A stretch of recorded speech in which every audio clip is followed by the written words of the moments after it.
Assalamualaikum. My name is Sakina and today we will learn Park study of Sindh board. आज हम एक बहुत ही ज़्यादा इम्पॉर्टेंट टॉपिक को कवर करेंगे जो है यूनाइटेड नेशन यूएन। इसकी जो जितनी भी एजेंसीज थी उसके जो मेन जो थी हम उसके बारे में आज डिटेल में लॉन्ग क्वेश्चन पढ़ेंगे। आज का जो यानी कि टॉपिक होगा वो लॉन्ग क्वेश्चन होगा, शॉर्ट नहीं होगा। मैं आप लोग को बताऊंगी कि अगर शॉर्ट आए तो आप लोग कैसे करेंगे, लॉन्ग आएगा तब कैसे करेंगे, मैं दोनों तरीके बताऊंगी। अब जो हमने पिछली वीडियो बनाई थी वो जस्ट यूनाइटेड नेशन का इंट्रोडक्शन था, लेकिन आज की जो वीडियो है वो यानी कि यूनाइटेड नेशन की एजेंसीज़ के बारे में है। यानी कि यूनाइटेड नेशन की जितनी एजेंसीज़ थी जो मेन थी उसमें कौन कौन सी एजेंसीज़ आती हैं, उनको क्या क्या रोल है, वो क्या क्या काम करती हैं, किस सन में वो बनी, वो सारी चीज़ें आज हम लोग डिटेल में पढ़ेंगे। तो लेट्स स्टार्ट, हम लोग अपनी आज की वीडियो स्टार्ट करते हैं। यूनाइटेड नेशन जिसे अक़वाम मुत्तहिदा भी कहा जाता है और इसका जो इंट्रोडक्शन है हम फर्स्ट वीडियो में डिटेल में कवर अप कर चुके हैं। तो आज हम डायरेक्ट स्टार्ट करेंगे यूनाइटेड नेशन से ही। अब यूनाइटेड नेशन की एजेंसीज, लेकिन आप लोग को पता होना चाहिए कि यूनाइटेड नेशन क्या है, इसका क्या रोल है, क्यों बनी, कैसे बनी, ये सारी चीज़ें आप लोग को पता होनी चाहिए क्योंकि ये एमसीक्यूज़ में आ सकती हैं और इससे काफ़ी क्वेश्चन आंसर निकलते हैं। मैं इन द एंड आप लोग को बताऊंगी कि इसमें से कितने सारे सवाल निकल सकते हैं। लॉन्ग क्वेश्चन में भी इसके अंदर बहुत सारे सवाल निकल सकते हैं, लेकिन मैं आप लोग को इस वक्त दो कवर अप करवाऊंगी। एक तो मैंने जो इंट्रोडक्शन करवाया था, एक जो है यूनाइटेड नेशन यूएन वाला। अब जो इसके एजेंसीज हैं वो there are many agencies of UN which are serving the human being, the following are some important institutions. अब एजेंसीज की अगर हम बात करें तो वैसे तो इसकी बहुत सारी एजेंसीज हैं यूनाइटेड नेशन की और जो कि लोगों को सर्व कर रही हैं, लोगों की मदद कर रही हैं, क्योंकि लोगों की मदद के लिए खोली गई थी तो ये लोगों की मदद कर रही हैं। लेकिन जो मेन है वो ये हैं। First, World Health Organization WHO। Second, United Nation International Children Emergency Fund, जिसे इसकी एब्रिएटेड फॉर्म UNICEF है। United Nation Educational, Scientific and Cultural Organization, International Monetary Fund, World Bank, Food and Agriculture Organization FAO। अब देखें ये 6 जितनी भी हैं, अगर आपसे शॉर्ट क्वेश्चन आंसर में पूछा जाए ना what are the agencies of United Nation, आप लोग जैसे मैंने ऊपर ये लिखा हुआ है ये चीज़ लिखिए, ये चीज़ लिखें और उसके अलावा ये 6 लिखें, यानी इनके नाम लिख दें। तो आप लोग का यहाँ पर शॉर्ट क्वेश्चन आंसर काफ़ी है, डेट्स इनफ। लेकिन लॉन्ग में पूछा जाए तब मैं जितना भी आप लोग को वीडियो में बताऊंगी आप लोग को सारा लिखना है। अब इसकी जो फर्स्ट है वर्ल्ड हेल्थ ऑर्गेनाइजेशन, जिसे WHO भी कहा जाता है, ये तो बहुत ज़्यादा फेमस है और आई होप सो आप लोग को पता भी होगा क्योंकि ये बहुत ज़्यादा फेमस है, बहुत कॉमन है। It is the most important in all over the world and was formed in 1948। ये 1948 में बनाई गई थी। अब देखिए 1957 में पाकिस्तान जो है बना था तो उसके फ़ौरन बाद ये बनी थी। अब ये पूरी यूनाइटेड नेशन ने बनाई है और ये पूरी दुनिया में काम कर रही है। The main function of World Health Organization is to provide good health. अब इसके नाम से आप लोग को समझ आ रहा होगा हेल्थ, यानी कि इसका काम है हेल्थ, यानी कि हेल्थ के लिए काम करती है। एक ऑर्गेनाइजेशन है जो दुनिया भर की हेल्थ के लिए काम करती है, इसके नाम से हमें यह बात समझ आ रही होगी। तो इसका काम ये है कि दुनिया भर में मतलब कोई बीमार है या कोई ऐसी डिजीज़ आ गई है तो उसके खिलाफ ये काम करेगी और फिर उसकी यानी कि इलाज निकालने के लिए पूरी कोशिश करेगी।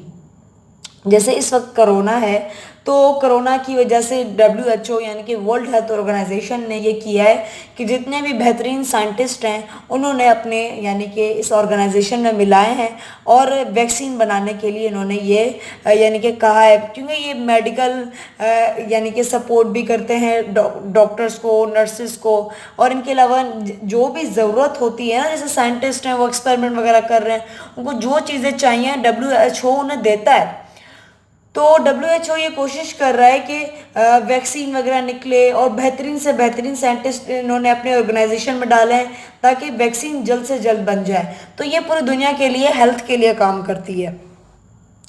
It is also provide material for research in medical field. ये वही बात हो गई, मेडिकल फील्ड में जो भी मटीरियल की रिक्वायरमेंट होती है ये प्रोवाइड करती है, यानी कि साइंटिस्ट को चाहिए, डॉक्टर्स को चाहिए, या रिसर्च वर्कर जितने भी हैं उन्हें चाहिए, तो ये उन्हें प्रोवाइड करती है। It also offers courses to nurses and doctors for improving health of any person। और इसके अलावा ये जो है यानी कि वर्ल्ड हेल्थ ऑर्गेनाइजेशन जो है वो डॉक्टर्स को, नर्सेस को जो है कोर्सेज वगैरह करवाती है, ताकि जिसकी भी हेल्थ में इशू हो रहा है या कोई ऐसी डिजीज़ आ गई है जिसका कोई इलाज नहीं है, तो वर्ल्ड हेल्थ ऑर्गेनाइजेशन उसके खिलाफ लड़ सके।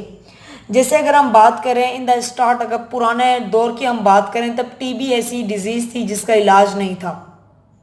ठीक है, टीबी उस वक्त बहुत एक डेंजर डिजीज़ मानी जाती थी। अब आज के दौर की भी हम बात करें तो इतनी सारी डिजीज़ हैं जिसका कोई इलाज नहीं है। इतनी बहुत सारी डिजीज़ का नाम आ जाता है जिसका इलाज अभी तक दुनिया में मुमकिन नहीं है।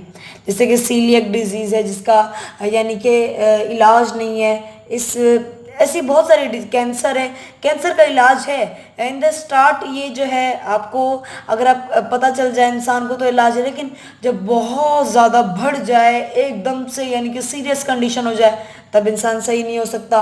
जैसे इस वक्त कोरोना है, जैसे इसका कह रहे हैं कि इसका इलाज वगैरह तो है लेकिन एक प्रॉपर वैक्सीन नहीं है, तो WHO क्या कर रहा है, ये लोगों की मदद कर रहा है, यानी कि एक वैक्सीन बना रहा है। ये इसका काम है WHO का, ये इसके नाम से आप लोगों को समझ आ रहा होगा।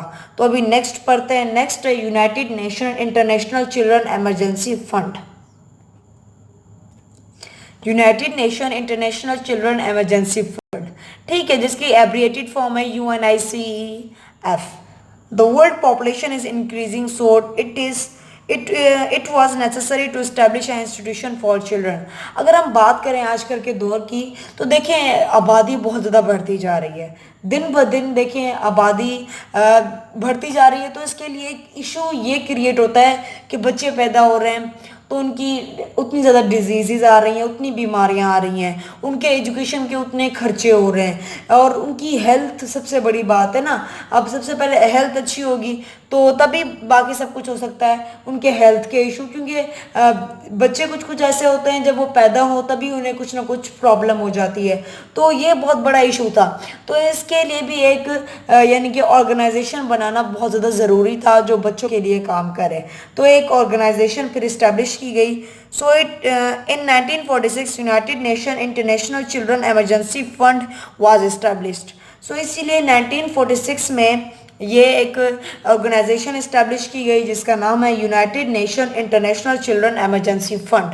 और यह बहुत ज़्यादा ज़रूरी था, जो बच्चों के लिए काम कर सके, जो बच्चों की हेल्थ के लिए काम करे। अब आगे पढ़ते हैं। The function of this institute is to look after the health, nutritional and education need of the children. और इसका जो इस इंस्टीट्यूट का जो काम है वो ये है कि बच्चों की हेल्थ को देखे, बच्चों की न्यूट्रिशन, उनका खाना वगैरह, उनकी एजुकेशन वगैरह, इनके लिए लुक आफ्टर करें, यानी कि उनका ख्याल रखें, इन चीज़ों का, उनकी एजुकेशन का, उनकी हर ज़रूरत का यानी कि ख्याल रखा जाए। It provides help to the mothers and childrens for the development of the country. और ये जो है यानी कि ताकि मदर को और चिल्ड्रन को जो है कि हेल्प दी जाए ताकि मुल्क की तरक्की हो सके। मदर को दी जाएगी तभी तो वो अपने बच्चे के लिए कुछ केयर कर पाएगी ना, इसीलिए मदर को भी दी जाती है। और अगर मदर जो है वो एनर्जी फुल होगी तभी जो है बेबी जो है वो उसमें भी एनर्जी होगी। तो इसीलिए मदर को भी यानी कि हेल्प दी जाती है ताकि वो एक जो बेबी बॉर्न करे उसमें भी यानी वो भी एनर्जेटिक हो। अब आगे बढ़ते हैं। Third, United Nation Educational, Scientific and Cultural Organization. अब it was establish in 1946। World Health Organization 1948 को बनी थी। United Nation International Children Emergency Fund जो है वो 1946 को बना था, और ये भी 1946 को बना था, तो याद रखिएगा। The main function of United Nations Educational, Scientific and Cultural Organization is to promote, आ जाएगा, साइंस एजुकेशन। अब देखें इसका काम क्या था, अब ये आपको इसके नेम से ही समझ आ रहा होगा। अब देखें साइंटिफिक एजुकेशनल, यानी कि साइंस की एजुकेशन फैलाना। साइंस की एजुकेशन फैलाना भी बहुत ज़्यादा ज़रूरी है। क्यों? अगर देखें आजकल के दौर की बात करें तो ये टेक्नोलॉजी का दौर है।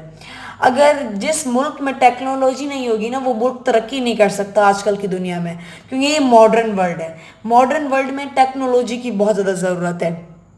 तो ये बहुत ज़्यादा ज़रूरी था कि ऐसी एक ऑर्गेनाइजेशन बनाई जाए जो साइंस एजुकेशन को प्रमोट करे। It also provides aid to educational institute training centres. और इसके अलावा ये जो है यानी कि एक हेल्प प्रोवाइड करती है। आप you can also say that it also provide help. Help word भी आप लोग लगा सकते हैं कि ये जो है educational institute, training centre, research centre, ये भी लिख सकते हैं रिसर्च सेंटर में, ये जो है मदद वगैरह प्रोवाइड करते हैं ताकि साइंस की जो नॉलेज है या कल्चर ऑर्गेनाइजेशन जो है वहाँ पर ज़्यादा से ज़्यादा एजुकेशन जो है फैल सके साइंस की, और उसका जो कल्चर है वो भी कॉमन हो सके। International Monetary fund IMF, it was establish in 1944। अब ये जो है 1944 को इस्टेब्लिश हुआ था। International Monetary fund control exchange rate. अब सबसे पहले आप लोगों ने समझना है इंटरनेशनल मॉनेटरी फंड होता क्या है।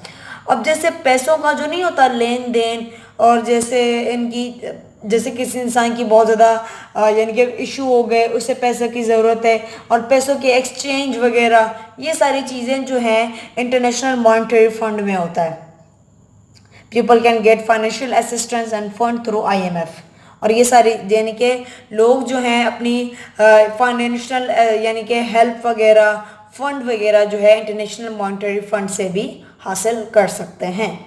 ये भी बहुत बड़ी बात है कि एक ऐसी ऑर्गेनाइजेशन भी बनाई गई है, Food and Agriculture Organization FAO जिसे कहा जाता है। अब ये भी इसके नाम से ही जाहिर है कि फूड के लिए काम करता है, एग्रीकल्चर के लिए काम करता है। It was establish in 1945। अब देखें ये जो है 1944 को इस्टेब्लिश हुई थी, ये 1945 को इस्टेब्लिश हुई थी। The function of Food and Agriculture Organization FAO is to improve farm, forest and fisheries. अब सबसे जो इम्पोर्टेंट काम था फूड एंड एग्रीकल्चर ऑर्गेनाइजेशन का वो ये कि खेती बाड़ी का काम जो है, यानी खेत का जितना भी काम है उसे इम्प्रूव किया जाए, और फॉरेस्ट जितने भी हैं उसे भी इम्प्रूव किया जाए, और फिशरीज यानी कि जैसे मछलियों का काम होता है, यानी कि मछलियाँ पकड़ने की जगह और मछलियों की जो जहाँ पर बेची जाती हैं, जहाँ खरीदो फरोख्त होती है मछलियों की, उन सब चीज़ों को जो है इम्प्रूव किया जाए। It also had the farmers in the rural side to improve agriculture system. और इसके अलावा ये किसान को भी हेल्प करते हैं। ये रूरल साइड यानी गांव वाली साइड जो, क्योंकि गांव वाली साइड एग्रीकल्चर सिस्टम ज़्यादा होता है, तो खेती बाड़ी का सिस्टम वहाँ पर इम्प्रूव करने के लिए ये उनकी हेल्प भी करते हैं। अब लास्ट है world bank. World bank was establish in 1945। World bank जो है 1945 को इस्टेब्लिश हुई थी।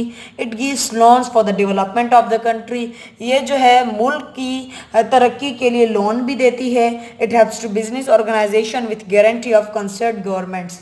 और ये गारंटी के साथ देती है, यानी कि इनकी गारंटी वगैरह होती है कि ऐसे ऐसे करेंगे, इनके ऐसे ऐसे प्रोसीजर होते हैं, और ये गवर्नमेंट की तरफ से होता है। ये सब कुछ यानी कि हमने एजेंसीज वगैरह पढ़ी जो यूनाइटेड नेशन की थी।